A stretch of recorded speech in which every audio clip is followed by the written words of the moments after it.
بسم الله الرحمن الرحيم. الحمد لله حمدا كثيرا طيبا مباركا فيه كما يحب ربنا ويرضاه، وأشهد أن لا إله إلا الله وحده لا شريك له،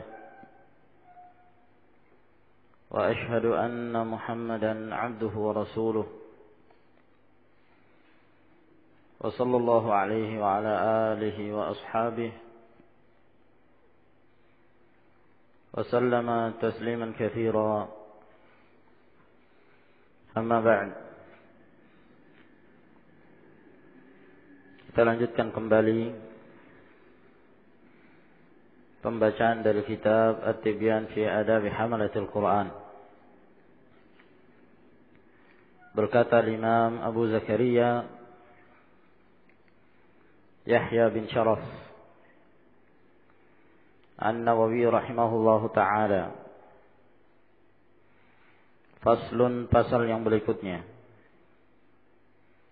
Wa idza warada 'ala al-qari'i man fihi fadilatun min ilmin aw salahin aw syarafin. Apabila datang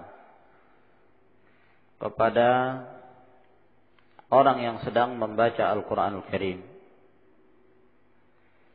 lalu datang kepadanya orang yang dia punya keutamaan, ataukah dia punya ilmu, ataukah dia termasuk orang yang saleh atau memiliki kemuliaan,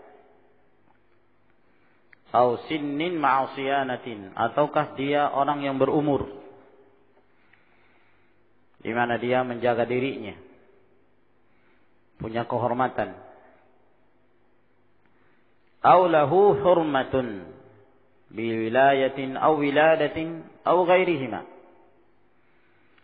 ataukah yang lewat kepada orang yang sedang membaca Al-Quran tersebut adalah seorang yang punya kehormatan, punya kemuliaan. Apakah disebabkan karena dia punya wilayah, punya kekuasaan, ya, punya jabatan, ataukah ada hubungan yang lewat ini pernah melahirkannya, atau ada hubungan antara anak dengan orang tua, atau selainnya. Yang jelas yang lewat itu adalah orang yang punya keutamaan. Maka beliau mengatakan fala ba'sa bil qiyam lahu, maka tidak mengapa berdiri untuk menyambutnya, ala sabilil ihtiram wal ikram, dengan maksud berdiri tersebut adalah untuk menghormati dan memuliakan, untuk menghormatinya dan memuliakan. La lirriya'i wal i'zam, bukan untuk riya, sengaja menampakkan wajah di hadapan orang yang punya keutamaan tersebut karena dia ingin mendapatkan sesuatu, bukan karena itu. Dan bukan pula dengan tujuan al-i'zam, mengagungkan, ya, berdiri karena mengagungkannya. Bukan dengan tujuan itu, tapi dia berdiri hanya karena penyambutan. Ya, dia punya keutamaan, maka dia datang. Apakah dia berstatus sebagai tamu, atau mungkin dia datang dari safar, perjalanan, maka dianjurkan dan diperbolehkan bagi kita untuk berdiri menjemputnya sebagai tanda penghormatan. Bal dzalika mustahabbun, bahkan yang demikian ini adalah perkara yang disunnahkan, disukai. Ya, orang tua datang, kita berdiri, ya, menjemputnya sebagai bentuk kita memuliakan dia sebagai tamu, atau sebagai seorang yang baru datang dari safar, atau punya keutamaan tertentu. Ya, dengan tujuan ihtiram, menghormati. Dan bukan dari adab apabila orang-orang yang memiliki keutamaan tersebut atau orang datang dari safar yang dia punya keutamaan, kita duduk saja, ya, menunggu sampai orang itu datang. Bahkan ini bukan dari adab yang diajarkan oleh Rasulullah sallallahu alaihi wasallam. Yang adab adalah kita berdiri menyambutnya. Wa qad thabata al-qiyam lil-ikram min fi'li Nabi sallallahu alaihi wasallam. Telah sahih berdiri untuk menyambut seseorang dalam rangka menghormati telah datang dari perbuatan Nabi sallallahu alaihi wasallam. Wa fi'li ashabihi radhiyallahu anhum bi hadratihi wa bi amrihi. Dan juga telah datang dari perbuatan para sahabat radhiyallahu taala anhum di hadapan Rasulullah, bahkan berdasarkan perintahnya Rasulullah sallallahu alaihi wasallam. Wa min fi'li tabi'in wa man ba'dahum minal ulama'i salihin, dan juga telah datang dari perbuatan para tabi'in dan orang-orang setelah mereka dari kalangan para ulama yang saleh. Wa qad jama'tu juz'an fil qiyam, dan aku telah mengumpulkan satu juz berkenaan tentang masalah berdiri menyambut seseorang. Wa dzakartu fihi al-ahadits wal athar al-waridata bi istihbabihi wa bin nahyi anhu. Dan aku pun menyebutkan di dalam juz tersebut, dalam risalah itu, hadis-hadis dan athar-athar yang datang yang menjelaskan tentang dianjurkannya, juga ada hadis-hadis dan athar yang melarang. Wa bayyantu dha'f ad-dha'if minha wa sihhat as-sahih. Dan aku menjelaskan yang dhaif dari riwayat tersebut, dan aku jelaskan pula yang sahih. Wal jawab amma yutawahhamu minhu an-nahyu wa laysa fihi nahyun. Dan menjawab, ya, sesuatu yang dianggap bahwa itu dilarang padahal tidak terlarang. Wa awdahtu dzalika kullahu bihamdillah ta'ala. Dan aku telah menjelaskan semuanya itu, ya, bihamdillah. Faman syakka fi syai'in min ahadithihi, maka barang siapa yang ragu terhadap sesuatu dari hadis-hadis tersebut, falyutali'hu, maka hendaklah dia merujuk, melihat kitab tersebut, yajidu ma yazulu bihi syakkuhu insyaallah taala, maka akan hilang maka dia akan mendapatkan sesuatu yang akan menghilangkan keraguan pada dirinya insyaallah taala. Walhasil, apa yang beliau sebutkan ini adalah permasalahan berdiri dalam hal menyambut. Di sana ada perbedaan antara al-qiyamu ilaihi atau al-qiyamu lahu. Berdiri untuk menyambut. Ya. Dalam artian kita berdiri untuk menghormati seseorang, memuliakan. Man kana yu'minu billahi wal yawmil akhir falyukrim dhaifahu. Barang siapa yang beriman kepada Allah dan hari akhir, maka hendaklah dia memuliakan tamunya.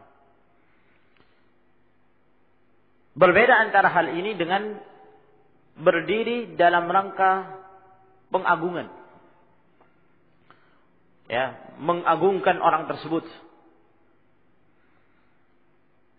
Dan berlebihan dalam menyikapi orang ini. Atau disebut al-qiyamu lahu, berdiri lahu, karena dia yang punya kedudukan. Sehingga kita berdiri memang dengan tujuan untuk mengagungkan dia. Setiap dia datang, mesti kita berdiri. Setiap datang, kita berdiri. Maka yang demikian ini yang tidak diperbolehkan, yang dilarang oleh Rasulullah sallallahu alaihi wasallam. Seperti hadis beliau yang datang dalam riwayat Imam Ahmad, Ibnu Majah. Kata Nabi sallallahu alaihi wasallam, "Man ahabba ay yatamathala lahu ar-rijalu qiyaman falyatabawwa maq'adahu minan nar." Barang siapa yang suka menghormati seseorang dalam keadaan berdiri, maka hendaklah dia mempersiapkan tempat duduknya dalam neraka. Dalam riwayat yang lain, dalam riwayat Imam Ahmad dan Abi Dawud, Kata Nabi sallallahu alaihi wasallam, "La taqumu kama taqumul 'ajim, yu'azzimu ba'dhum ba'dha." Janganlah kalian berdiri seperti berdirinya orang-orang ajam. Mereka mengagungkan sebagian mereka terhadap sebagian yang lain. Oleh karena itu para sahabat radhiyallahu ta'ala anhum, mereka adalah orang yang paling cinta kepada Rasulullah alaihi salatu wassalam. Mereka adalah orang yang paling memuliakan Rasulullah sallallahu alaihi wasallam. Namun mereka tidak pernah berdiri dalam hal menyambut Rasulullah sallallahu alaihi wasallam dalam untuk mengagungkan beliau. Sama sekali tidak pernah mereka lakukan itu. Ya, yang demikian ini diharamkan. Seperti apa yang dilakukan oleh sebahagian mereka. Ya, di kalangan raja-raja. Nah, sebelum raja itu masuk telah diumumkan bahwa paduka raja akan memasuki tempat ini. Berdiri. Iya kan? Berdirilah semuanya. Masuklah sang raja. Setelah raja duduk, baru mereka diizinkan untuk duduk. Ini yang diharamkan. Ya. Seperti pula keadaan sebagian mereka dalam hafalat, dalam upacara tertentu. Iya kan? Apabila ada seorang pejabat, apakah itu presiden atau yang semisalnya, nah, akan memasuki ruangan tersebut, maka mereka berdiri. Ya, dan mereka tidak duduk sampai presiden atau pemimpin tersebut duduk. Ini yang diharamkan. Atau terkadang juga dilakukan oleh sebagian mereka di sekolah-sekolah. Kalau ada peneliti masuk misalnya, ataukah guru akan masuk, maka mereka semua berdiri menyambut sang guru. Ya, maka masuklah dalam keadaan mereka menyambutnya dalam keadaan berdiri. Ini adalah perkara-perkara yang tidak diperbolehkan, diharamkan di dalam syariah. Namun berbeda keadaannya apabila ada seorang yang datang, ya, dia tamu kita, dia seorang musafir yang datang dari jauh untuk menziarahi kita misalnya, atau dia orang yang punya kemuliaan, lalu kita menyambutnya dengan berdiri, maka yang demikian ini tidak mengapa. Dan telah sahih dalam berbagai riwayat Rasulullah sallallahu alaihi wasallam, apabila Fatimah datang, maka beliau berdiri menyambut Fatimah. Demikian pula sebaliknya, apabila Rasulullah sallallahu alaihi wasallam datang ke tempat Fatimah, maka Fatimah berdiri menyambut Rasulullah sallallahu alaihi wasallam. Demikian pula dalam kejadian Banu Quraidah. Pada saat Banu Quraidah, kabilah Yahud telah ditundukkan oleh kaum muslimin, maka Rasulullah sallallahu alaihi wasallam mengangkat Sa'ad bin Mu'adz untuk menjadi penetap hukum terhadap mereka-mereka yang telah ditawan. Sementara Mu'adz berada di tempat lain, maka Rasulullah sallallahu alaihi wasallam mengirim utusan agar Sa'ad bin Mu'adz didatangkan. Maka pada saat Sa'ad bin Mu'adz datang, maka Rasulullah sallallahu alaihi wasallam mengatakan pada para sahabat, "Qumu ila sayyidikum." Berdirilah kalian menyambut pimpinan kalian, yaitu Sa'ad bin Mu'adz radhiyallahu taala anhu pada saat itu. Demikian pula pada saat kejadian taubat dari 3 sahabat yang tertinggal dalam perang Tabuk. Ya, setelah sekian lama 50 hari mereka diboikot, dihajar oleh Rasulullah sallallahu alaihi wasallam dan kaum muslimin, para sahabat, maka datanglah berita dari Allah Subhanahu wa taala, turun ayat dari langit yang mengabarkan tentang berita bahwa Allah telah menerima taubat mereka. Ya. Maka pada saat itu Ka'ab bin Malik mendatangi masjid Nabi sallallahu alaihi wasallam, dan di sana telah berkumpul para sahabat bersama dengan Rasulullah alaihi salatu wassalam.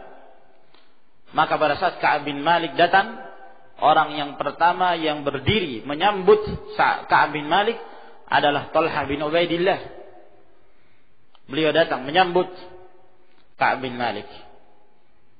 Ini semua menunjukkan bahwa apabila maksud seorang berdiri untuk menyambutnya dalam rangka penghormatan, tidak mengapa yang demikian. bukan dalam rangka mengagungkan. Bukan dalam rangka mengagungkan, maka hendaklah kita membedakan kedua permasalahan ini. Apabila ada seorang tamu yang datang, ya, yang dia punya jasa atau dia punya kehormatan, ya, bagi kita, maka kita datang. Atau dia lebih tua, kita berdiri untuk menyambutnya. Yang demikian ini boleh, bahkan disyariatkan, diajarkan oleh Rasulullah alaihi salatu wassalam. Faslun, pasal yang berikutnya, fi ahkamin nafisatin tata'allaqu bil qira'ati fi shalah. Tentang hukum-hukum yang sangat bernilai,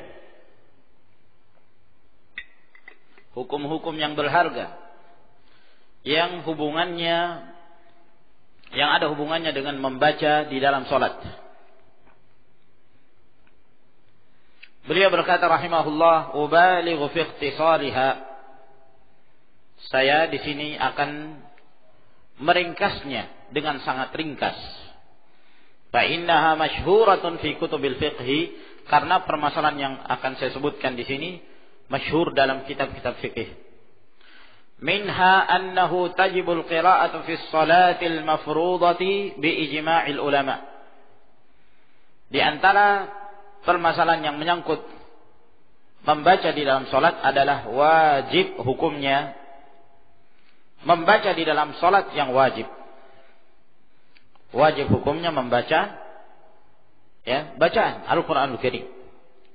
Pada salat wajib berdasarkan kesepakatan para ulama.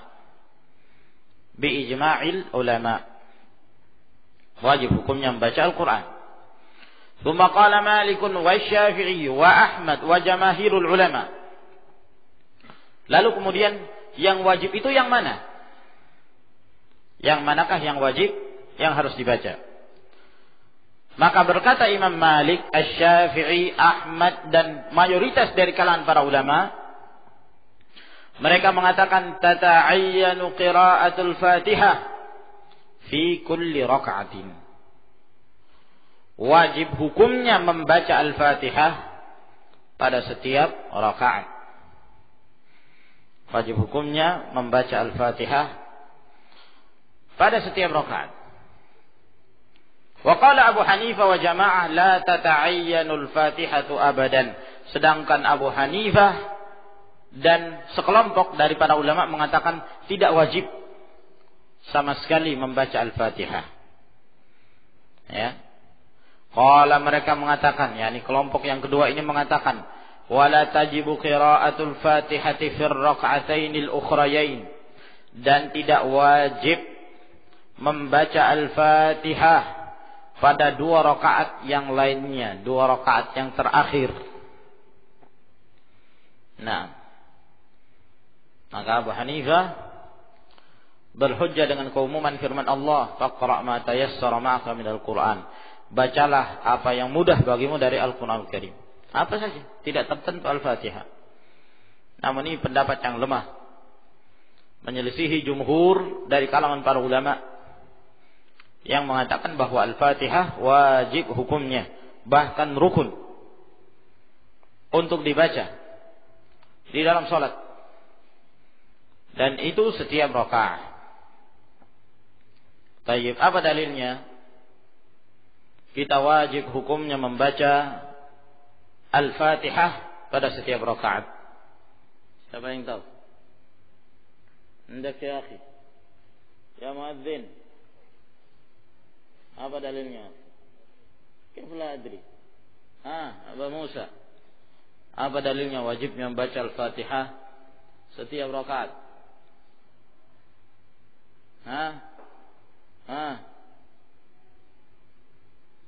Oke, hadis apa itu? Hadis Ubadah bin Samit. La salata liman lam yaqra bi Fatihatil Kitab. Kalau dia membaca Al-Fatihah rakaat pertama, cukup kan? Nah, berarti sekali aja ya. Mana? Hadis ini mengatakan tidak ada salat bagi orang tidak membaca Al-Fatihah. Berarti cukup baca Al-Fatihah satu kali sudah cukup. Hadis ini tidak mengatakan fi kulli rakaah, setiap rakaat. Tidak. Faham ya, akhi? Semuanya. Deretan sini. Yang santri dan yang bukan santri. Banu Ain. Iya, setiap rakaat. Dalil.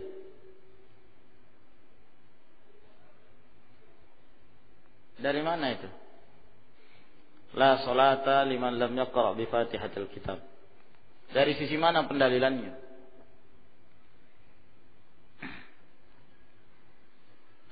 Tidak ada salat bagi orang yang tidak membaca Al-Fatihah. Mereka mengatakan, sudah, Anda sudah membaca rakaat pertama. Ya. Yang tidak boleh kalau tidak ada sama sekali. Anda sudah membaca rakaat yang pertama. Ya. Dalam hadis ini hanya mengatakan tidak ada salat bagi orang yang tidak membaca Al-Fatihah. Anda sudah baca. Sehingga tidak wajib rakaat yang kedua, tiga, keempat, enggak ada kewajiban. Allah yahdi. Siapa yang mengatakan salat murad rakaat? Man qala ya akhi?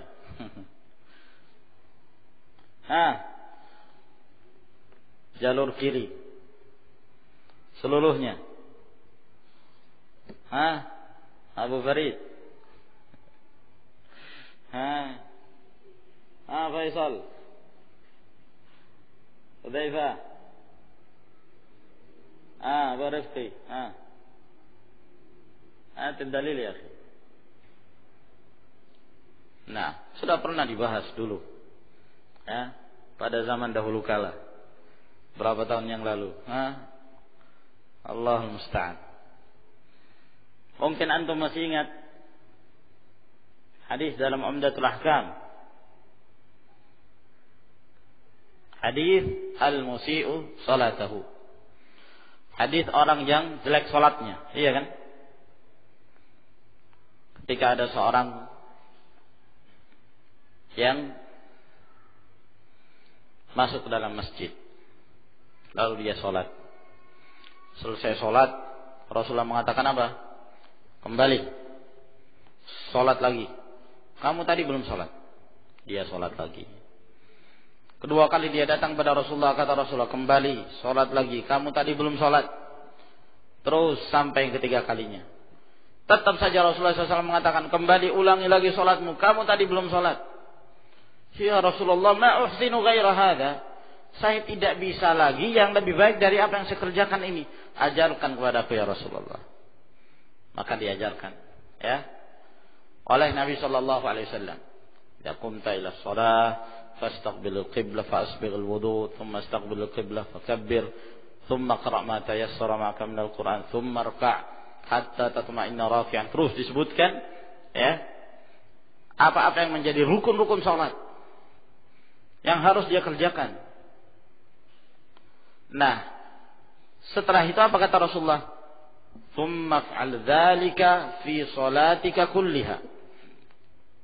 Nah, kemudian kerjakan, ya, yang demikian itu pada salatmu seluruhnya, ya. Yang beliau jelaskan pada rakaat yang pertama. Kemudian kerjakan itu yang kamu kerjakan di rakaat yang pertama itu pada semua salatmu, yakni pada setiap, ya, kamu mengerjakan rakaat, setiap rakaat.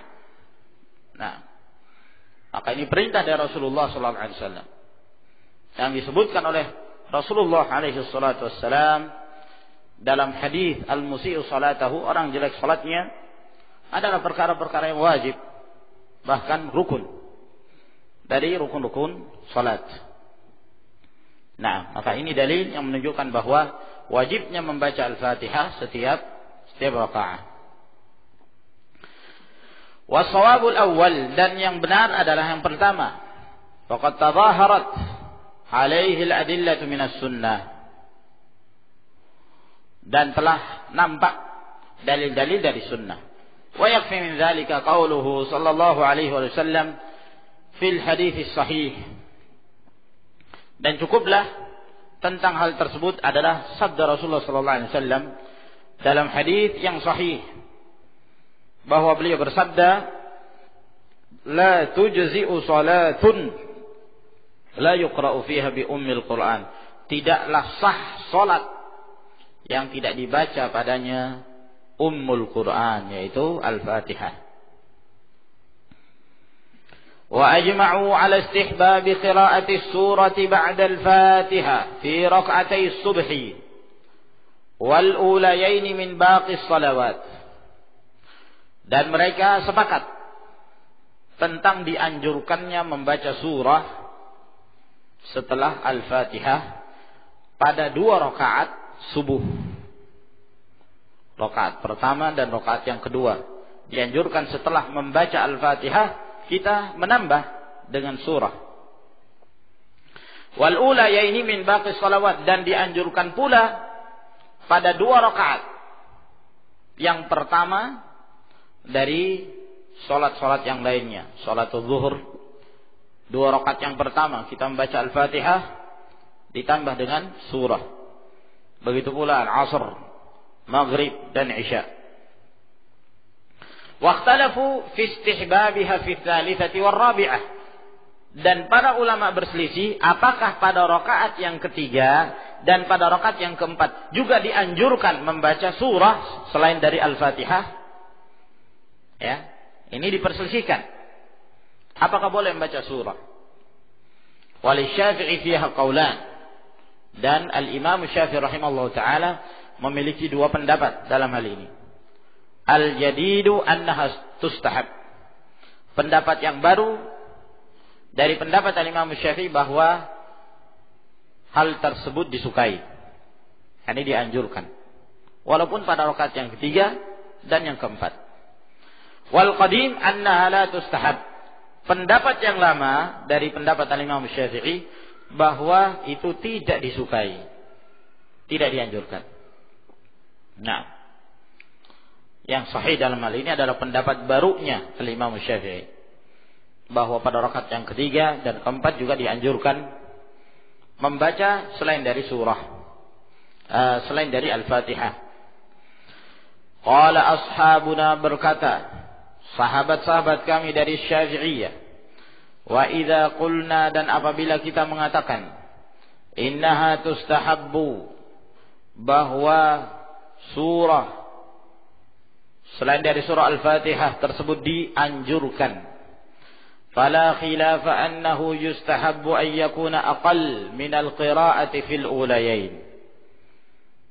Ya, berkata para pengikut Syafi'iyah, kalaulah dikatakan membaca surah pada rakaat yang ketiga dan keempat selain Al-Fatihah itu dianjurkan, disukai, maka tidak ada perselisihan di kalangan kami bahwa disukai membaca surah pada rakaat yang ketiga dan keempat tersebut lebih sedikit dari bacaan yang dia baca pada rakaat yang pertama dan kedua.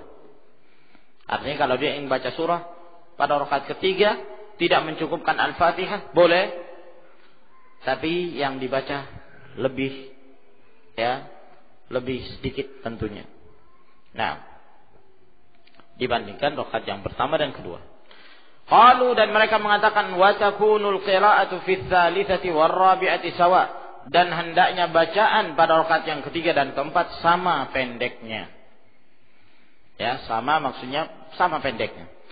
Wa hal yutawwilul ula 'ala tsaniyah. Nah, sekarang diperselisihkan apakah rakaat yang pertama lebih dipanjangkan daripada rakaat yang kedua bacaannya? Fiha wajhan, ada 2 pendapat. Asahhuhuma 'inda jumhuri ashabina annahu la yutawwil. Yang paling sahih dari 2 pendapat itu, di kalangan sahabat-sahabat kami dari Syafi'iyah, bahwa dia tidak memanjangkan yang pertama dari yang kedua. Watsani wa huwa sahih 'inda al-muhaqqiqin annahu yutawwil. Pendapat yang kedua, dan itu pendapat yang sahih dari kalangan ahli tahqiq, bahwa dia memanjangkan yang pertama dari yang kedua. Ini yang sahih. Ya. Jadi dalam hal membaca surah, kalau salat itu 2 rakaat, maka dianjurkan membaca surah pada rakaat pertama dan kedua. Kalau salat tersebut lebih dari 2 rakaat, maka pada rakaat yang ketiga dan yang keempat boleh tidak dibaca kecuali Al-Fatihah. Tapi kalau dia ingin membaca tambahan dari Al-Fatihah, dia ingin menambah surah, boleh dia menambahnya, tapi hendaklah yang dia baca lebih sedikit dibandingkan rakaat yang pertama dan kedua. Kemudian hendaknya bacaan yang pertama pada rakaat yang pertama itu lebih panjang daripada bacaan pada rakaat yang kedua. Ya, hendaklah lebih panjang. Inilah yang dipilih. Wa huwal mukhtaru lil hadits sahih. Dan inilah pendapat yang terpilih berdasarkan hadis yang sahih. Anna Rasulullah sallallahu alaihi wasallam kana yutawwilu fil ula ma la yutawwilu fil tsaniyah. Adalah Rasulullah sallallahu alaihi wasallam memanjangkan yang pertama apa-apa yang beliau tidak memanjangkannya pada rakaat yang kedua. Ini pendapat yang sahih. Ya. Hadis ini terdapat dalam riwayat Imam Bukhari dari hadis Abi Qatadah radhiyallahu ta'ala. Wa faidatuhu ay yudrikal mutaakhirur raka'atal ula. Dan faidahnya kenapa rakaat yang pertama itu dipanjangkan? Agar kemudian orang yang terlambat bisa mendapati rakaat yang pertama karena panjangnya. Nah, bahkan pernah ada salah seorang sahabat yang ikut salat di rakaat yang pertama bersama Rasul sallallahu alaihi wasallam. Kalau tidak salah salat zuhur. Maka salat sahabat ini batal. Maka dia keluar dan hendak membuang hajah. Sehingga dia berangkat untuk membuang hajah. Setelah dia membuang hajah, dia kembali dan berwudu. Setelah berwudu, dia kembali ke masjid dan beliau masih mendapati Rasulullah sallallahu alaihi wasallam di rakaat yang pertama. Subhanallah, demikian lamanya. Ya. Kalau salatnya orang-orang sekarang, ya, kita dari rumah terdengar telah dikumandangkan iqamah di masjid, maka kita berangkat dari rumah. Sampai ke masjid, loh, sudah salam. Ya. Sudah salam. Wah, bukan main cepatnya. Nah, ini rakaat pertama, dia masih mendapati rakaat yang pertama. Nah, dan ini tentunya ikhwan, dalam hal-hal salat wajib hendaklah imam lebih mengerti keadaan makmum, mengetahui keadaan mereka, hajat mereka.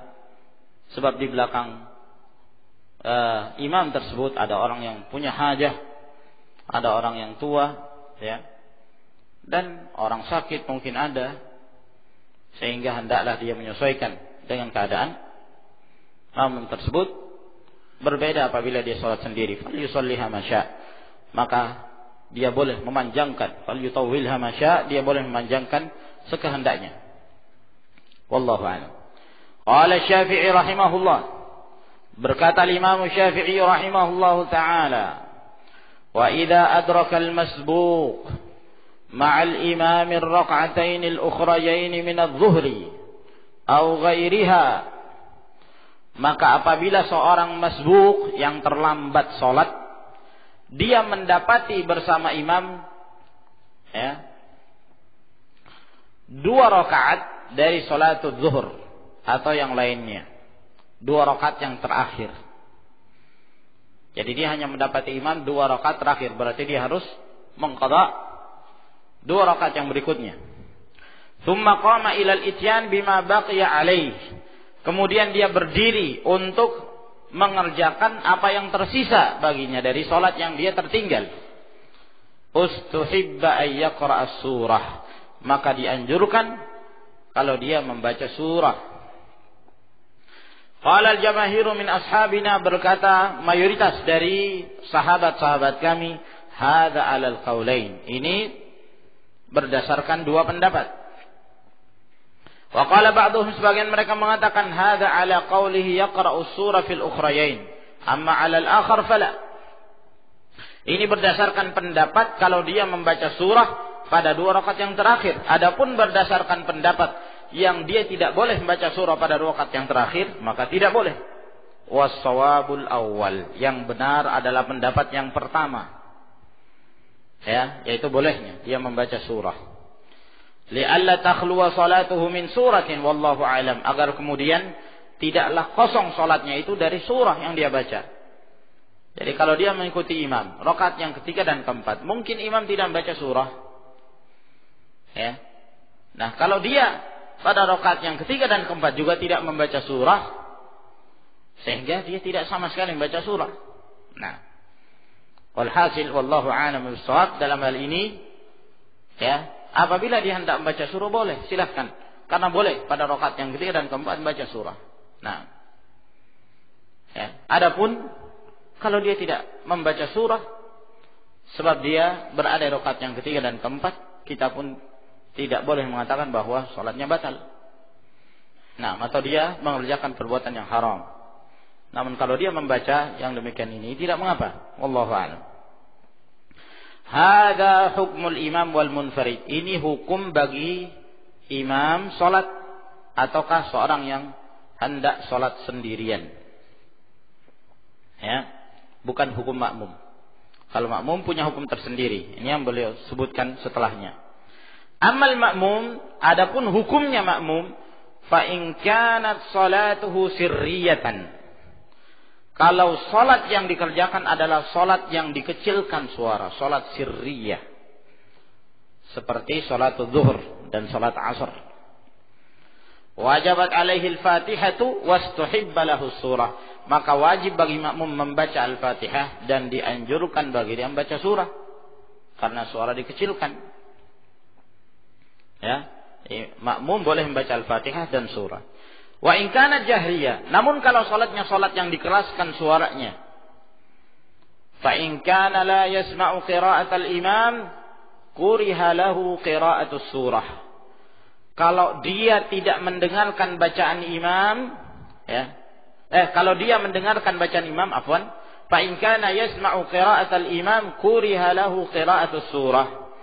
Apabila dia mendengarkan imam membaca, ya, sampai kepadanya dia dengarkan imam baca Al-Fatihah, imam membaca surah, maka dibenci, ya, bagi dia untuk membaca surah. Bahkan tidak boleh, tidak diperbolehkan bagi dia membaca surah sama sekali, ya, terkecuali Al-Fatihah, terkecuali Al-Fatihah, karena asal hukumnya dia wajib untuk mendengarkan bacaan Al-Quran.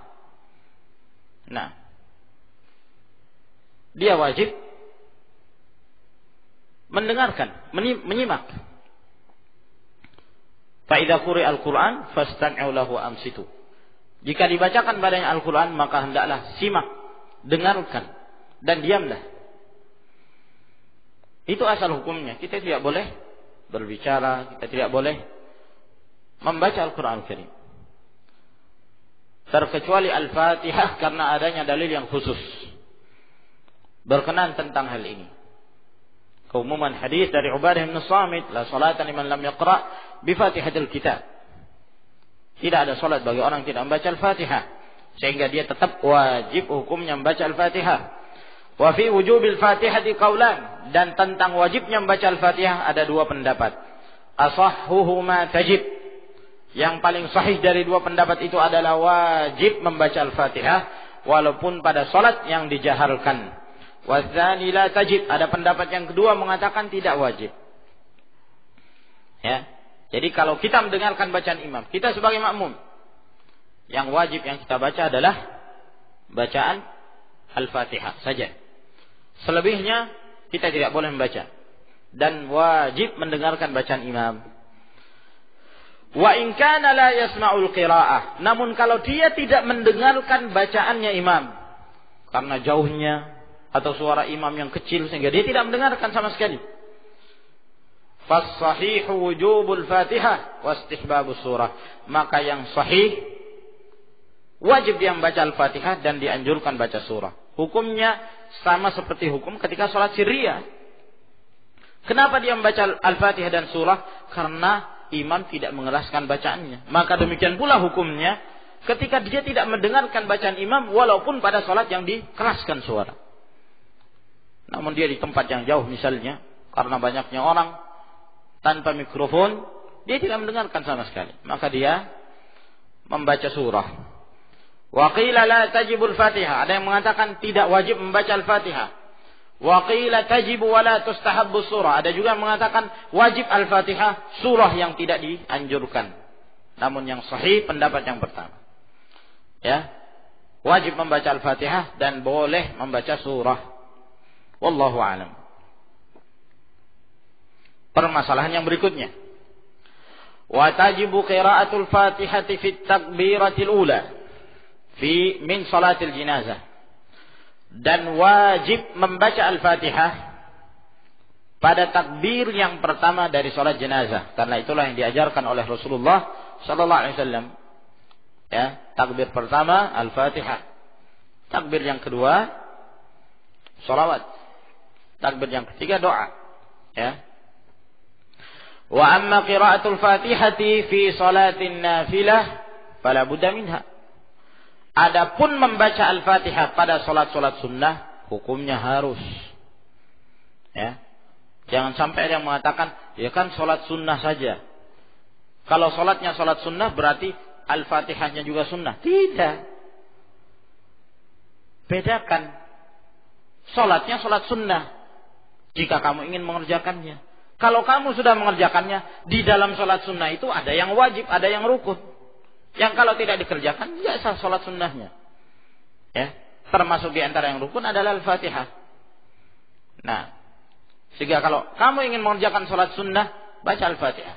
Rukun. Harus dibaca. Waqtalafa ashabuna fi tasmiyatiha fiha. Ya. Hanya yang berselisih para sahabat kami dari kalangan Syafi'iyah dalam hal menamakan Al-Fatihah pada salat sunnah. Al-Fatihah itu hukumnya apa? Ya. Apakah wajib atau syarat ataukah rukun? Mana yang benar? Faqala Al-Qaffal tusamma wajibah. Ya. Al-Qaffal mengatakan dinamakan Al-Fatihah itu wajib hukumnya. Wa qala sahibuhu Al-Qadhi Husain, sedangkan sahabatnya atau muridnya Al-Qadhi Husain mengatakan tusamma syartan. Hukum membaca Al-Fatihah adalah syarat. Wa qala ghairuhuma, yang lainnya mengatakan tusamma ruknan wa huwal adhar. Dinamakan rukun, bukan wajib, bukan syarat, tapi rukun, dan inilah yang paling nampak. Dan itu pendapat yang paling sahih. Wallahu a'lam. Jadi kata beliau mereka berselisih. Al-Fatihah ini dinamakan apa? Di dalam salat. Apakah wajib atau syarat atau rukun? Kalau kita mengatakan wajib, ya, berarti kalau dia tidak membaca Al-Fatihah, salatnya sah, tapi dia berdosa. Paham ya? Salatnya sah, tapi dia berdosa. Karena dia meninggalkan satu hal yang hukumnya wajib. Tapi kalau dia berstatus sebagai rukun, begitu dia tinggalkan, maka salatnya batal. Ya. Karena rukun itu lebih tinggi tingkatannya dari wajib. Setiap rukun hukumnya wajib, namun tidak setiap wajib itu statusnya sebagai rukun.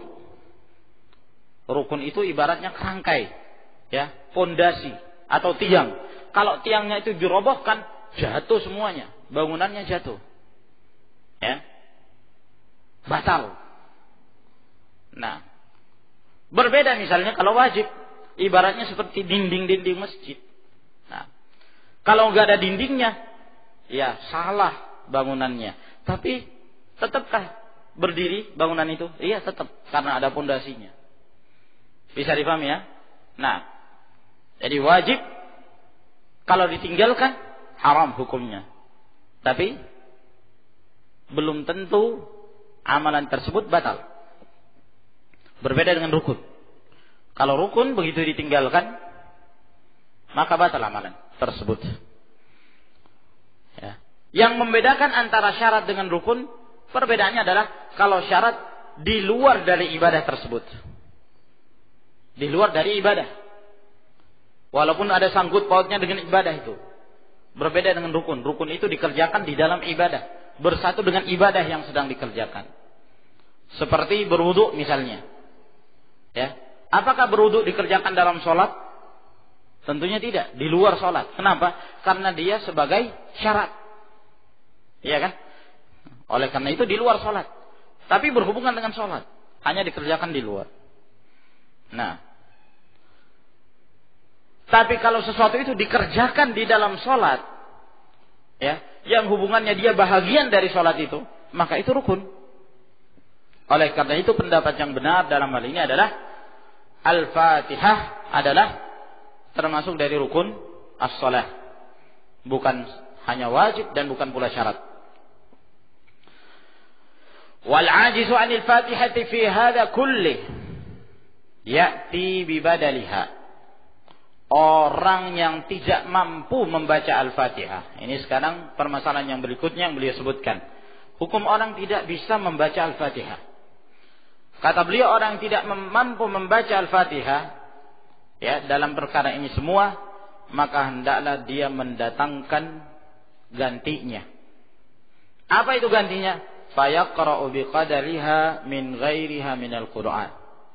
Maka hendaklah dia membaca sesuai dengan kadar Al-Fatihah itu, seukuran Al-Fatihah yang lain dari Al-Quranul Karim. Nah, yang lain dari Al-Quran. Karena Allah mengatakan faqra'u ma tayassara minal Quran. Bacalah yang mudah dari Al-Quranul Karim. Kalau dia enggak baca Al-Fatihah, kalau dia tidak menghafal Al-Fatihah, nah, namun dia menghafal ara'aital ladzi yukadzibu biddin, maka baca itu, ya. Atau yang lainnya, maka baca syukuran Al-Fatihah. Fa illam yuhsin ata biqadariha minal azkar. Namun kalau dia juga tidak bisa membaca surah yang mana saja, ya, kalau dia tidak bisa membaca Al-Fatihah, tidak menghafal apapun dari ayat-ayat Allah Subhanahu wa taala, karena mungkin dia baru masuk Islam sehingga sulit bagi dia sementara dia harus mengerjakan sholat, maka dalam hal ini kata beliau hendaklah dia mendatangkan yang seukuran dengannya dari zikir-zikir, kat tasbihi wa tahlili wa nahwihima, seperti tasbih, subhanallah, tahlil, la ilaha illallah, dan yang semisalnya, ya. Dan di sana ada riwayat yang dihasankan Al-Albani rahimahullah dalam hal ini. Beliau sebutkan itu dalam kitabnya Irwaul Ghalil dari hadis Abdullah bin Abi Aufa yang diriwayatkan oleh Abu Dawud, An-Nasa'i, Ibnu Majah, ketika ada seorang yang tidak mampu membaca Al-Fatihah, apa yang harus dia ucapkan? Kata Rasulullah SAW, ucapkanlah subhanallah walhamdulillah wa la ilaha illallah wallahu akbar wa la hawla wa la quwata illa billah. Maka dia mengulang-ulangi itu. Fa illam yuhsin syai'an, kalau dia tidak bisa sama sekali, tak bisa baca Quran, ya, tidak menghafal satu pun ayat dari Al-Quran, tidak tahu pula dia berzikir, anak baru masuk Islam, ucapkan subhanallah, tak bisa, orang ajam. Nah, ya, apa kata beliau? Waqafa biqadril Fatihah, ya, maka dia berdiri saja, dia berdiri, ya, sambil memperkirakan ukurannya Al-Fatihah. Jadi berdiri aja. Diam. Nah, subhanallah. Masa subhanallah enggak bisa gitu. Ya, subhanallah walhamdulillah wala ilaha illallah wallahu akbar. Enggak bisa. Sudah suruh berdiri aja. Ya. Kalau bisanya subhanallah, ya sudah subhanallah itu aja yang antum baca. Ya. Baca itu aja terus seukuran dengan Al-Fatihah. Wallahu thumma yarka', kemudian dia ruku'. Wallahu a'lam. Ya. Kalau dia enggak bisa itu, tapi dia faham artinya, bolehkah dia membaca selain dari bahasa Arabnya? Segala puji bagi Allah, ya, Rabb semesta alam dan seterusnya. Yang sahih tidak diperbolehkan. sebagaimana yang telah kita jelaskan dari pendapat jumhur dari kalangan para ulama.